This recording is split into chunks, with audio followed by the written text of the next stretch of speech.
बात को सह जाना। तास्तितिक्षस्व भारत, जितना सहनशील होगा उतना बड़ा वो भक्त बनेगा। जब कोई इस मार्ग में चलता है तो उसके सामने इस बात की परीक्षा आती है, तुम कितना सह सकते हो। जब आपको बुरा लगना ही बंद हो जाएगा तो आपको भगवान परमानंद प्रदान करेंगे। जब तक बुरा लगता है तब तक साधन करो और उस बुराई को सह जाओ। जो आपसे कोई गाली दे रहा है, अपमान कर रहा है, निंदा कर रहा है, या काम क्रोध लोभ कुछ भी, सह जाओ, चुप रहो, शांत रहो, सह जाओ। नहीं, किसी से कह देते हैं तो हृदय थोड़ा खाली हो जाता है, तो कहते हैं यहां नहीं होगा। रहीमन मन की मन व्यथा रखिए मन में गोए, ये दिव्य सिद्धांत है। कहू ते कछ दुख घटी होई, कहने से दुख कम हो जाता है। पर काहि कहो यह जान न कोई, पर किससे कहूं, इस बात को कौन जानेगा। तो रहीमन मन की मन व्यथा रखिए मन में गोए, सुनी ठलई हैं लोग सब बांट न ले है कोई। विनोद होने लगे, तुम्हारा मजाक बना देंगे लोग। सहनशील, बहुत गंभीर। वैसे भी साधुता की जब बातें आती है तो सहनशील, आशय, उदार, धीरज सहित विवेकी, जहां देखो तहां तितिक्षवः पहला शब्द है साधु के लक्षण का। यहां कह रहे हैं दो बातें भक्त की पहली पहचान। पहला, सहनशील कितना है। लोग उसे बुरा कहेंगे, उसकी हंसी उड़ाएंगे, उस पर कटाक्ष मारेंगे, उसका अपमान करेंगे, उसको छोड़ देने की धमकी देंगे, उसको लड़ने के लिए उत्साहित करेंगे। उसकी पराजय भी हो सकती है, पर वो शांत गंभीर, अपनी अंदर की वृत्ति को कभी विचलित ना होने दे, सह जाए। बहुत ध्यान देने की बात है। भजन करके उसे बचाना कठिन, बचा के पचाना कठिन। ये है भजन करना और उसको बचाना और उसको पचाना। आपको बुरा कहेंगे, पूज्य बाबा कह रहे, हंसी उड़ाएंगे, आपके कटाक्ष मारेंगे, बड़ा भजनानंदी बनता है, किसी से तो बात ही नहीं करता है, अपने को कुछ ज्यादा ही भगत समझते हैं क्या। ऐसे क्या क्या कटाक्ष करेंगे, आपको लड़ने के लिए उकसाएंगे, उत्साहित करेंगे कि आप लौट कर उनको जवाब दीजिए, लड़िए। वो ऐसा महसूस करवाएंगे कि आप हार गए, चुप हो गए, आप दब गए। चुप हो जाओ, हार जाओ, हरि को हरि नाम, मौन होकर चुपचाप सह जाओ। इस गुण से अध्यात्म की उन्नति बहुत जोर की होती है। सहिष्णु, सहनशीलता, तितिक्षा, इनको एक ही शब्द के पर्यायवाची है। सहित सहित बाढ़े भगत गृह तन गुरहित गार, सेवक जी महाराज कहते हैं। और जिसके अंदर सहनशीलता नहीं है तो वो केवल परमार्थ का आडंबर करेगा, स्वप्न में भी आध्यात्मिक उन्नति नहीं हो सकती। जागृत की तो बात जाने दो, पकड़ लीजिए। सबसे पहला लक्षण सहन करना। ये आप संकल्प कर ले कि जीवन में सब कुछ सहन करना है मुझे। जो सह गया सो साधु, जो टूट गया वो विषयी। यही बात हमको एक शराबी ने समझाई थी ब्रह्मावर्त बिठूर में। ए देखो, तिल तिल ये छवि काटी गई तो आज भगवान बन के पूज रही। ए बच्चा, टूटना नहीं। क्या भगवान का बाहरी स्वरूप था। वो बाहरी तो ऐसे मदिरा पान की एक लीला करते ही दिखाए, लेकिन जब उपदेश मिला तो प्रणाम करके अंदर सोचा भगवान न जाने किस रूप में, और वो शब्द जीवन में नहीं भूला। खास बात होती कि जैसे ऐसे कोई बोल रहा है तो वो शब्द जीवन में नहीं भूला। ये टूटना नहीं, टूटना नहीं, कैसी भी परिस्थिति हो टूटना नहीं। यहां भी कह रहे जो सहिष्णु नहीं, सहनशील नहीं, वो आध्यात्मिक उन्नति जागृत की तो बात जाने दो, स्वप्न में भी नहीं होगी। कुछ नहीं हाथ लगता, आडंबर केवल रहता है। अतः भक्त को अधिक से अधिक नाम जप के द्वारा ये शक्ति बढ़ानी चाहिए सहन करने की। कितना भी कुछ भी अंदर कोई विकार, मनोवेग, वाणी वेग, उदर वेग, जनेन्द्रीय वेग, कोई भी वेग, सब चुपचाप सह जाओ। ये मार्ग है सहन करने का, सहन करने का। भगवत प्राप्ति का जो मार्ग है वो सहन करने का मार्ग है। शांत, अपने मन की बात किसी से भी मत कहो, कहो तो केवल प्रभु से कहो, अगर कहना ही है, नहीं तो कहने की जरूरत नहीं, वो देख रहे हैं, उन्हीं का विधान रचा हुआ है, उनसे क्या कहना। वो भोरी सखी का एक पद में है ना, दिल दे करके दिल की सुख दुख की बातें क्या कहना, जब दिल ही दे दिया तो क्या सुख दुख की बातें कहना। पहला तो ये हुआ सहिष्णु, सहनशीलता, और दूसरा नाम जप। ये दो से भक्त की पहचान, दो चीजें। निरंतर नाम जप हो रहा है कि नहीं, हर प्रकार के आक्रमण को आप सह रहे हैं कि नहीं, बस यही भक्ति की पहचान। और तो सब लक्षण आ ही जाते हैं। नाम में जितनी अधिक शक्ति है उतना कोई वर्णन ही नहीं कर सकता। इतनी अधिक अचिंत शक्ति नाम में है। नाम में जितना मन लगाओगे तो तुम्हारा मन निर्मल और तुम्हारा बल बढ़ता जाएगा और वो निर्बल होता जाएगा। दोनों बात समझ लो, मन निर्मल और निर्बल। निर्बल तुम्हारे अधीन। अभी क्या है, मन बलवान और हम उसके अधीन हैं, और मन मलिन तो हमको संसार में फंसा रहा है। नाम में जितना आपका भाव बनता जाएगा, श्रद्धा विश्वास बनता जाएगा, उतनी ही तुम नजदीक प्रभु के पहुंचते जाओगे। भजन करना कठिन, करके बचाना कठिन, पचाना एक सूत्र केवल, सब कुछ सहन करना है जीवन में। भूख प्यास गर्मी सर्दी मान अपमान निंदा स्तुति सब सहन करना, चुप शांत एकदम अंदर, और नाम जप। बस ये दो बहुत जोर की बात बाबा ने बताई कि सहनशीलता और नाम जप ये प्रधान दो गुण हैं जिससे भक्त की पहचान होती। तो हम अंदर अपने करें, दूसरों पे नहीं, अपने अंदर कितना नाम जप कर रहा, हम कितना सहनशील है। जब नई नई अवस्था में साधन में आए थे तो ये मनाते थे कि कोई अपमान करे देखे कैसा लगेगा, कोई अपमान करे। फिर भगवान ने बड़ी कृपा की, बहुत अच्छे अच्छे शब्दों के स्वागत हुई, तो हृदय में भी अब कैसा लग रहा है।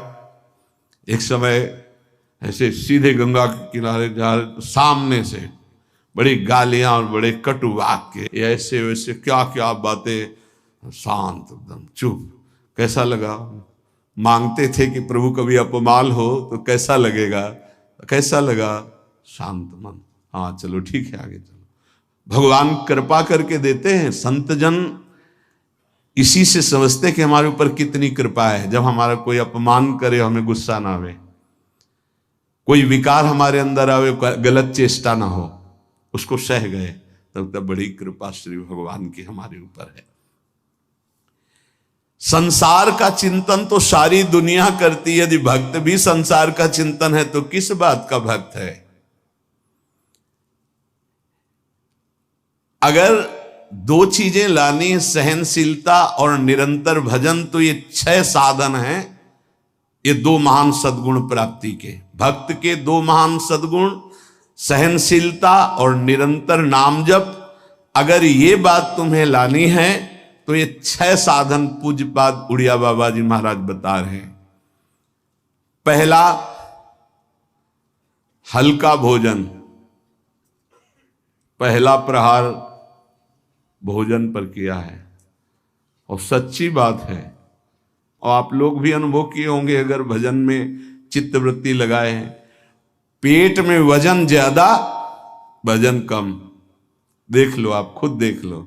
हल्का भोजन, इतना हल्का कि आप भोजन पाकर बैठे और आपको महसूस ना हो कि आपके पेट में वजन है, इतना भोजन पाया। होता है जैसे 5 रोटी पाने की आपके पेट में क्षमता है तो 3 पाए, 5 पाने की क्षमता 7 पा गए, तब तो फिर 7.5 ही शनिचर आ ही जाएगा बुद्धि में, नहीं आ जाएगा। बिल्कुल प्रमाद आ जाता है, पक्का प्रमाद आ जाता है। धन्यवाद है उन उपासकों को जो एक दिनचर्या में रहते हैं। हाँ ठीक है, 1 चम्मच खीर डाल दीजिए, 1 पीस से डाल, बस दोबारा हमसे मत पूछना, बस वो अपनी निष्ठा में रहते हैं। ये आहार विहार ही भजन में सबसे ज्यादा सहयोगी है और बाधक भी है। हल्का भोजन लिख रहे हैं बाबा, हल्का भोजन मतलब सुपाच्य भोजन और आधा पेट भोजन। एक दिन चर्चा हुई थी, अगर याद हो पीछे, 400 ग्राम अन्न में 24 घंटे में बहुत स्वस्थ शरीर रह सकता है। केवल रसेंद्री फंसाए है, रसेंद्री। हमें लगता है कि अगर हमें जीवन उछाल उत्साहित और बहुत सात्विक रखना है तो हल्का भोजन। दूसरी बात, प्राण संयम। ये जो बहुत जल्दी जल्दी श्वासें चलती हैं, इससे भजन में बड़ा बाधा पड़ती है। एक आराम से श्वास खींचिए, कितनी बार राधा नाम जपते हैं, फिर आराम से छोड़िए, कितनी बार छोड़ते हैं। प्राणों का संयम आवश्यक है, इसलिए 2-3 प्राण वायु का संशोधन की प्रक्रियाएं हैं जिनको सबको करना चाहिए। ये प्राणायाम के अंतर्गत नहीं, हम भजन की बात कर रहे हैं। आराम से बैठ जाओ, ऐसे दोनों स्वरों से वायु खींचो, कोई हाथ वाथ लगाने की जरूरत नहीं, पूरी खींचा और एकदम छोड़ दो। 7 बार किया एक बार में, 4 बार ऐसा करो, आप देखना एक ये प्रक्रिया है, कोई हाथ लगाने की जरूरत नहीं। प्राणवायु का संशोधन, खींचा, रोक लिया, नाम जप कर रहे हैं, एकदम प्राण व्याकुल, छोड़ दिया।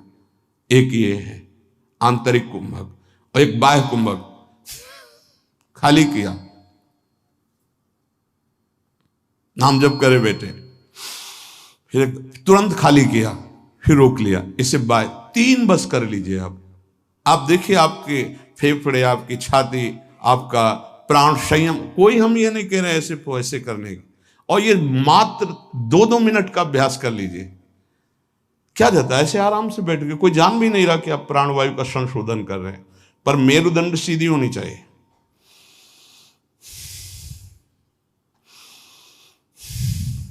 जितना अधिक खींच पाओ, अधिक छोड़ पाओ, 6 बार, 7 बार, 8 बार, बस, इससे ज्यादा नहीं।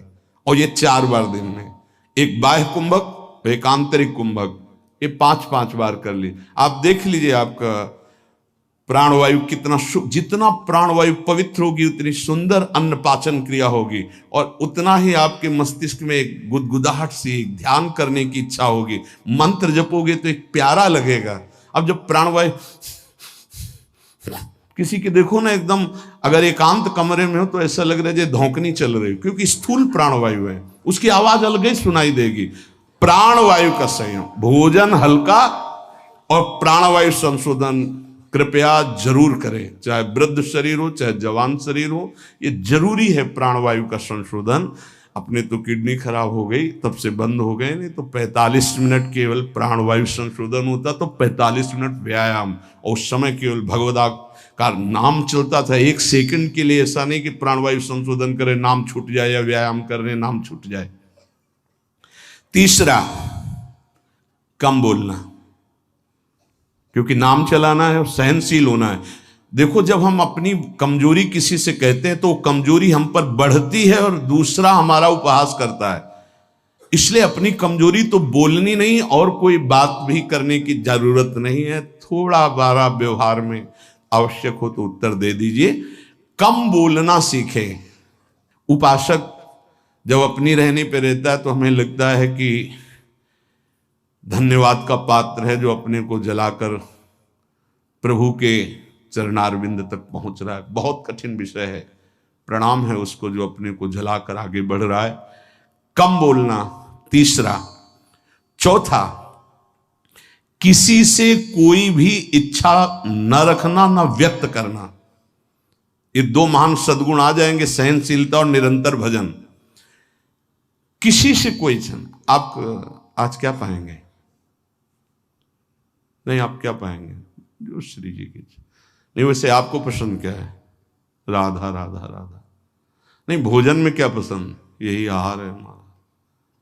कभी भी कोई शब्द ना निकलने पाए तो आज फिर मुंगौड़ा बन जाए, ऐसा नहीं। कोई देखो, अगर आपको वास्तविक मार्ग को प्राप्त करना है तो सिद्धांत है, कोई भी इच्छा है भी तो प्रकट नहीं करना हो। आप देख लेना, अगर श्री जी को मूंग के मुंगोड़ा ही पवाने हैं ना प्रसाद में, तो आपको मिल जाएंगे कहीं ना कहीं से। मांगने की जरूरत नहीं, कहने की जरूरत नहीं, इच्छा व्यक्त करने की जरूरत नहीं। पांचवा, जो इंद्री बहुत लालायित हो गई और उसका विषय आ गया हो तो उसका संसर्ग ना होने देना। देखो, जैसे वो दो सद्गुण कठिन है तो उनको लाने वाले साधन भी बहुत कठिन है। किसी भी इंद्री की बहुत इच्छा हुई और वैसे ही संयोग आ गया, कोई भी इच्छा, हर इंद्री में अपनी इच्छा रहती है, प्रबल इच्छा हुई और प्रारब्धवशात माया ने वही संयोग बना दिया, लो खाओ। और आपको पता है कि ये मेरे हृदय में बिल्कुल चल रहा था, कैसे मिले, और वो मिल गया, तो खुश नहीं होना। बोले संसर्ग नहीं होने देना, पाने नहीं हटा देना है। इतनी हिम्मत है। पहला लक्षण सहिष्णु, वो दूसरा निरंतर भजन। जो तुम्हारे, ये सब बातों में नहीं कह रहे, जिसकी प्रबल इच्छा थी हमारे अंदर और वही आ गया संयोग से, यही बात गुरुदेव ने बताई थी। बोले जो प्रिय वस्तु हो उसका संयोग इंद्रियों के संसर्ग में ना होने पाए और उसको भोग लगा बांट दो। तो बाबा कह रहे किसी भी प्रिय बात, प्रिय वस्तु, वो इंद्रिय भोग जब उपस्थित हो तो उसका संसर्ग ना होने देना। इससे दो सामर्थ्य जागृत होंगी, निरंतर नाम जप और सहिष्णु, सहनशील। और वाणी पाठ और अपना जो संत समागम है, इसके सिवा अकेले रहने का स्वभाव बनाना। इसमें भी जो अपने प्रियजन परिवार के जन, उनको लगने लगता है अकेले बैठे क्यों रहता है। अरे वो अपने साधन में बैठा है, उसके लिए डिस्टर्ब थोड़ी होना कि अकेले क्यों बैठे। धन्य भाग है, जैसे अपने लोगों को सूचना मिलती कि एकांत ही चुपचाप बैठा रहता, तो अपने को पता है, अपना हृदय शीतल होता है कि सही मार्ग है, सही मार्ग है। एकांत देश में रहने का स्वभाव होना, प्राणों का संयम होना, भोजन बहुत हल्का सात्विक होना, कम बोलना, किसी भी तरह से अपनी इच्छा को किसी के सामने प्रकट ना करना। अगर हमारे अंदर इच्छा, छठवां, अगर हमारे अंदर इच्छा आ ही गई है और उसके अनुसार प्रारब्धवशात संयोग बन जाता है उस भोग का, तो इंद्रियों का संसर्ग ना होने देना। इन 6 साधनों से ये 2 बात महान भक्त के अंदर आ जाएंगी कि वो सहनशील हो जाएगा और उसका निरंतर नाम जप चलने लगेगा। भक्त वही है जो प्रभु के नाम को परम धन, परम जीवन मानता है और हर समय ऐसे नाम जप में लगा रहता है जैसे संसारी पुरुष धन कमाने में। जो जितना भगवान नाम का संग्रह कर लेगा वो उतना ही उच्च भावना वाला बन जाएगा। भक्ति से क्या मिलता है जानते हो? भाव की ऊंचाई।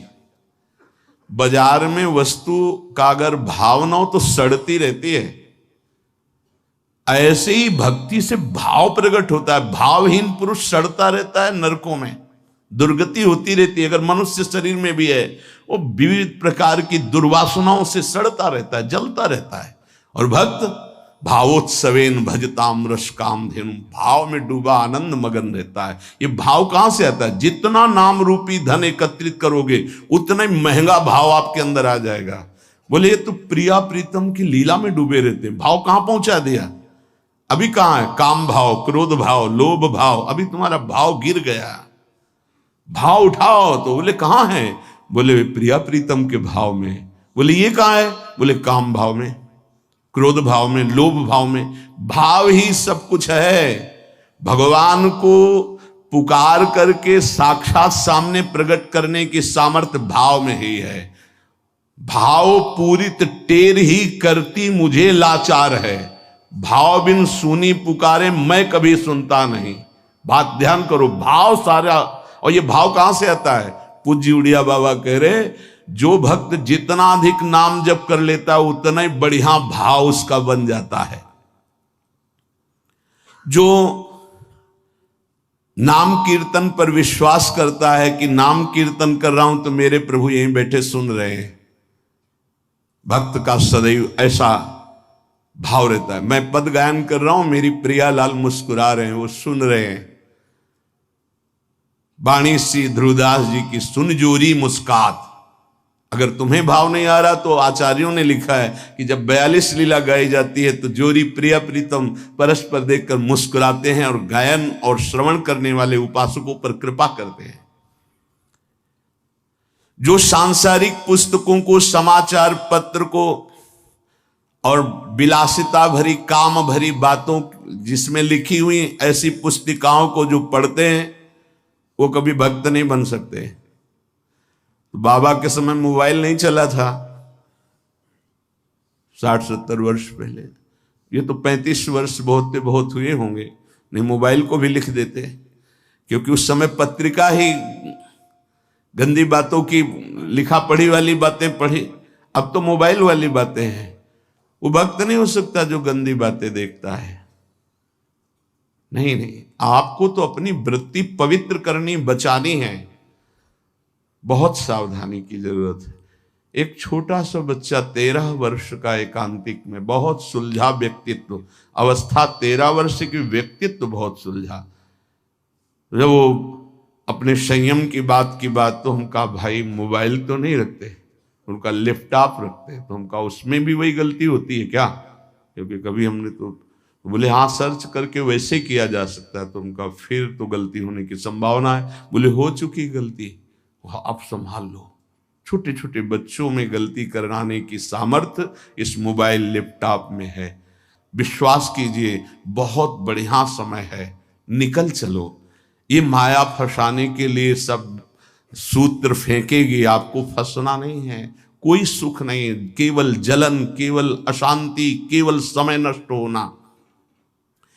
भक्त वही है जिसको भगवान से भी अधिक संत महात्मा प्यारे लगे। सातों सम मुहिमें जग देखा, भगवान श्री राम कह रहे हैं सबरी जी के सामने, सातों सम मुहिमें जग देखा मोते अधिक संत। पूज्य बाबा कह रहे हैं भक्त वही जिसे संत, भक्त, महात्मा भगवान से भी बढ़कर प्यारे लगे। आज राम जी के प्यारे हमें मिल गए, आज श्याम जी के प्यारे में, आज प्रियाजू के प्यारे मिल गए। वैकुंठ प्रिय दर्शना दुर्लभो मानुषो देहो देहि नाम क्षण भंगु रहा तत्रापि दुर्लभम मन्येत वैकुंठ प्रिय दर्शनम। आहा, भगवान के प्यारों के दर्शन प्राप्त होना। भक्त वही है जिसकी जिह्वा हर समय नाम जप में लगी रहती है और बातों के लिए वो मूक हो गई है। नारायण हरि भजन में पांचों न सुहाग, जो सच्चाई से मार्ग में चल रहा है उसको अच्छा ही नहीं लगता। विषय भोग, निद्रा, हंसी, जगत प्रीति, बहु बात नहीं अच्छा लगता। भक्त वही है जो अपने चित्त को सुरक्षित रखता है।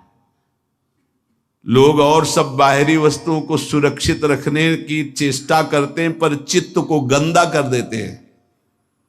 गंदा चित्त, गलत चिंतन। भक्त बाहरी वस्तुओं की सुरक्षा हो, चाहे आग लग जाए, लेकिन चित्त में सुरक्षा में कोई फर्क ना पड़े। चित्त हमारा चित्तचूर के चिंतन में लगा रहे। जहां तक बन सके अपने चित्त को बचाने की कोशिश करो। साधक अपने चित्त को सुरक्षित रहता है, अपने चिंतन को सुरक्षित रखता है। वही साधक है जो चिंतन को सुरक्षित रखे, और कोई परवाह नहीं सुरक्षा रहे या ना रहे।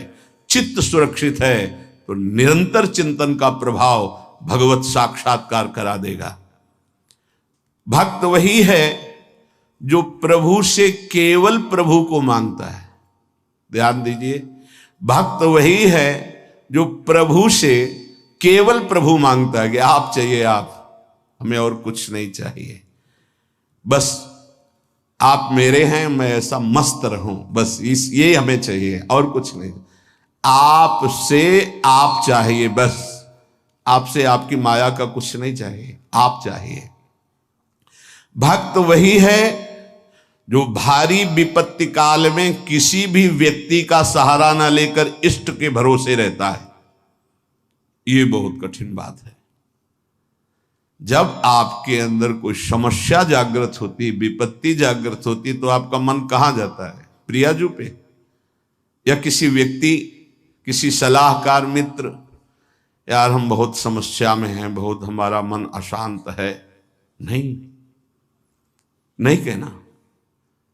प्रभु की छवि लो और छाती से लगा के उनसे बात करो, हमारा चित्त बहुत अशांत है, प्यारे आप संभाल लो। या बाहरी कोई विपत्ति है तो आप बात करके देखो ना कभी, पर भाव नहीं है तो बताया नहीं। फिर वो भाव बिन सुनी पुकारे मैं कभी सुनता नहीं, इसीलिए नाम जप से भाव का जागरण होता है। भाव से यदि पुकारे तो हमने सेकंड में परिवर्तन होते हुए देखा। 1 सेकंड में परिस्थिति का परिवर्तन, 1 सेकंड में भारी से भारी समस्या का समाधान, जो ही प्रभु से प्रार्थना, उसका तत्काल परिणाम देखा है। एक मात्र भगवत चिंतन ही समस्त विपत्तियों के नाश का उपाय है। हरि स्मृति सर्व विपदि मोक्षणम। इसलिए कभी किसी से सहायता मत मांगो। अगर किसी और की सहायता मांगी तो द्रौपदी की तरह परेशान होना पड़ेगा। आखिरी में द्रौपदी जी ने ठीक जगह सहायता मांगी। हा गोविंद द्वारिका वासिन, तो यहां से वस्त्र हटा नहीं पाया 10,000 हाथियों का बल रखने वाला दुशासन। हम लोग बड़े कमजोर भक्त हैं। थोड़ी सी भी बात हो तो हम किसी का, अन्य का सहारा ले लेते हैं। माता पिता भाई बंधु रिश्ते नाते ठीक है ये, लेकिन सहारा सिर्फ इष्ट देव का। जरा इस शब्द पर देखिए, मेरी महारानी श्री राधा रानी, जाके बल में सबसों तोरी, लोक वेद कुल कानी। किया आपने, तोड़ा आपने।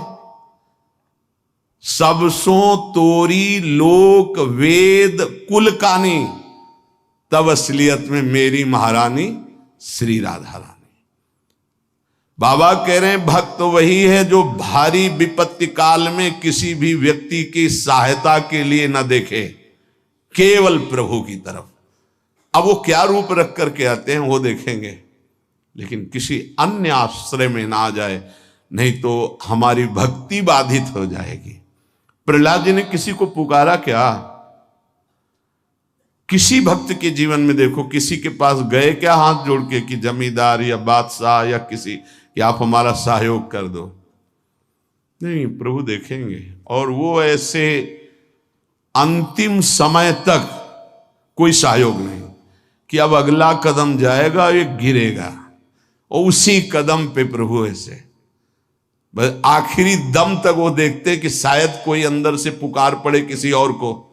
जब देखा कि बस वो पकड़, आप निहाल हो गया, विपत्ति नहीं अब संपत्ति घेरेगी, अब कोई तुझे परेशानी नहीं, मेरी कृपा संपत्ति तेरे को सदैव दुलार करती रहेगी। पूज्य बाबा कह रहे हैं भगवान का सच्चा भक्त वही है जो भगवान से अधिक किसी को नहीं मानता। जड़ चेतन मनुष्य पशु पक्षी लोक लोकांतर मानता है तो सबको भगवत में मानता है, भगवान से बढ़कर किसी को नहीं मानता। फिर तुम किसी को अपना या पराया कैसे कह सकते हो? जब तुम श्री भगवान के हो तो तुम्हारा अपना कौन है? जब तुम श्री भगवान के हो, सम्य भगवान है, तो पराया कौन है? ये सूक्ष्मता समझिए। तुम भगवान के भक्त होकर किसी और को अपना कहते हो या किसी को पराया कहते हो, तो अभी सही भक्ति नहीं आई। ना कोई अपना और ना कोई पराया। कबीरा खड़ा बाजार में सबसे पूछे खैर, ना काहू सो दोस्ती और ना काहू सो बैर। ना कोई अपना और ना कोई पराया।